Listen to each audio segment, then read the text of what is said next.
W dzisiejszym odcinku pokażę Wam najbardziej kontrowersyjny węzeł w historii wspinaczki. Dlaczego kontrowersyjny? Ponieważ przez jego użycie zginął już nie jeden wspinacz. Po prostu może się on sam rozwiązać. A co jest jeszcze bardziej szokujące, tak naprawdę niewielu ludzi wie, dlaczego tak się dzieje i używa się go do dzisiaj. A nawet sam Adam Ondra, uważany przez wielu za jednego z najlepszych wspinaczy na świecie, wiąże się nim do uprzęży.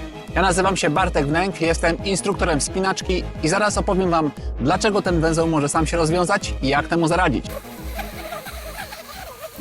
Węzeł skrajny tatrzański, nazywany również ratowniczym, używany był od początku wspinania na całym świecie. Jego ogromnym plusem jest to, że łatwo go rozwiązać nawet po bardzo dużym obciążeniu i nie zaciska się będąc obciążonym, dlatego używano go m.in. do wiązania się w pasie.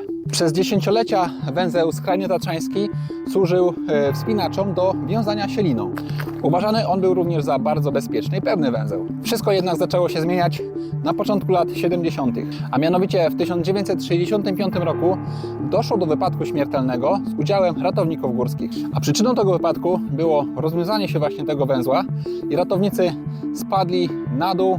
Ja jestem właśnie na budynku i mniej więcej z takiej właśnie wysokości spadli ratownicy. Opuszczani byli na dół, symulując akcję ratunkową. Sprawą tą zajęła się prokuratura oraz Komisja do badania wypadków wspinaczkowych. Ale jak to możliwe, że wcześniej opuszczano już wielu ratowników tego dnia i wszystko było ok, nagle węzeł puścił. Teraz wyobraźcie sobie, że tam na tej linie, na końcu tej liny opuszczani są ratownicy za krawędź. Lina biegnie do stanowiska, a stanowisko jest w pętli, która jest wokoło drzewa. Ja mam tutaj do demonstracji komin, ale niczym się to nie różni. Tutaj jest karabinek z półwyblinką, a na tym końcu są ratownicy, którzy opuszczają we dwóch za pomocą półwyblinki tamtych ratowników za krawędź. I podczas gdy ratownicy opuszczali swoich kolegów, węzeł rozwiązał się, pętla puściła i jeden z tych ratowników opuszczających, trzymając ciągle wolny koniec liny, próbował ich jeszcze wyłapać i sam spadł za krawędź. Dlaczego puścił węzeł? Tak jak wspominałem, to jest obciążenie poprzeczne pierścieniowe, czyli takie na rozrywanie. Tu mamy skrajny tatrzański i jeżeli będziemy ciągnęli pętlę w tym miejscu, to jest ona bardzo słaba, może się rozwiązać. Skrajny tatrzański jest naprawdę bardzo dobrym i pewnym węzłem, ale jeżeli obciążany jest za wolny koniec liny. Tutaj jest jeden koniec odpowiedniej długości i jeżeli będziemy ciągnęli za tą linę, to węzeł puści dopiero wtedy, kiedy zerwie się lina. I tak zawsze był używany, ponieważ używany był do wiązania się do uprzęży, tutaj do wiązania się w pasie, wokół komina, wokół drzewa i tak zachowuje on swoje właściwości. Niestety na przestrzeni kolejnych lat dochodziło do kolejnych wypadków z udziałem tego nieszczęśliwego węzła, więc kategorycznie stwierdzono, że ma odejść on do lamusa, jeżeli chodzi o wiązanie się liną do uprzęży. Dlaczego zatem niektórzy wspinacze, a zwłaszcza ci topowi, decydują się na używanie tego ryzykownego węzła? Powód jest tego taki, że na przestrzeni lat liny robiły się teraz cieńsze i cieńsze i teraz lina grubości 9,2 nikogo już nie szokuje, a wspinacze wspinający się na bardzo wysokim poziomie często korzystają z takich lin i dodatkowo równie często odpadają. Bardzo często patentując jakąś trudną drogę, odpadają wielokrotnie i wiązanie się powrotną ósemką jest potem dramatyczne w rozwiązywaniu się. Po kilkunastu odpadnięciach na takiej cienkiej linie ósemka jest prawie nie do rozwiązania. To skłania wielu wspinaczy do tego, aby sięgnąć po ten zakazany węzeł.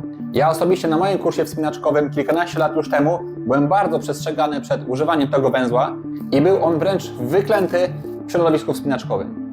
Istnieje jednak sposób, aby ten węzeł zabezpieczyć. Doczekał on się wielu różnych wariantów. Jednym z najpopularniejszych jest tak zwany węzeł z zakończeniem jozemickim, podwójny skrajny, albo po prostu skrajnie zabezpieczony połówką zderzaka. Także dopuszcza się używanie tego węzła, jednak wymaga on dodatkowego zabezpieczenia. Ja bardzo często używam tego węzła nie do wiązania się liną do uprzęży, ale do bezpośredniego przymocowania liny do jakiegoś obiektu. Jest to bardzo szybkie, proste. Zarzucam linę wokół obiektu, robię pętelkę, dziurkę, przekładam wolny koniec i teraz reguluję sobie, jaką długość bym chciał tej pętli mieć tutaj. I ja zawsze zabezpieczam ten węzeł połówką zderzaka, czyli robię taki stoper na końcu. I staram się, żeby był on jak najbliżej tego skrajnego. I wygląda to właśnie mniej więcej w ten sposób. Tak samo można się właśnie przywiązać do uprzęży i to nam już praktycznie eliminuje możliwość całkowitego rozwiązania się tego węzła.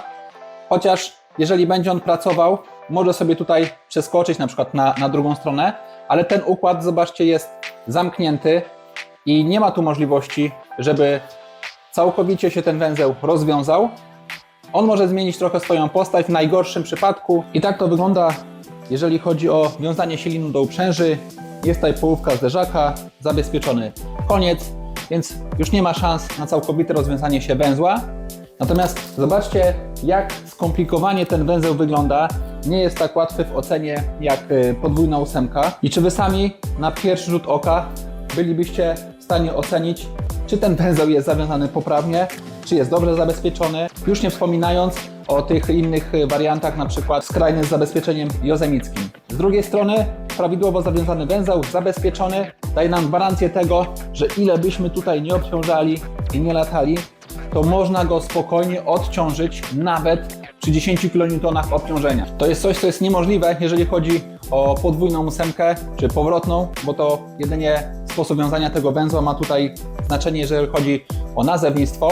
Czy powrotna, czy podwójna, obciążona już 4 kN jest mega trudna do rozwiązania, a skrajny taczański nawet po 10 kN nie sprawia większych problemów. I w sytuacjach, kiedy przewidujemy bardzo duże obciążenie, chcemy na przykład coś holować, wyciągać, to skrajny taczański jest po prostu w tej sytuacji nieoceniony. Sam osobiście go nie stosuję, ale jestem bardzo ciekawy, czy Wy go stosujecie, czy mieliście jakieś nieciekawe z nim sytuacje czy wypadki. Dajcie znać w komentarzach, czy wolicie naszą klasyczną ósemkę, czy jednak skrajny taczański. Mam nadzieję, że materiał Wam się podobał.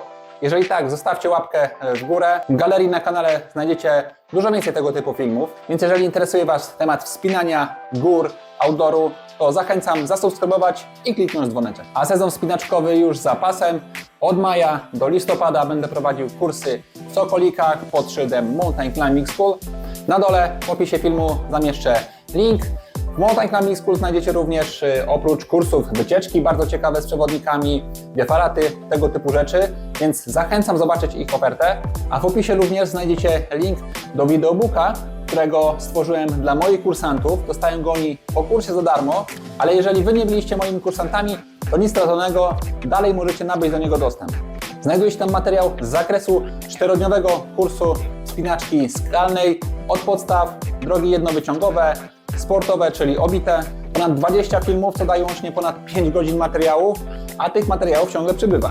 Także zachęcam serdecznie, bo warto sobie utrwalać wiedzę, na bieżąco się szkolić. Mam nadzieję, że zobaczymy się kiedyś w skałkach, górach, albo przynajmniej w następnym odcinku. Cześć!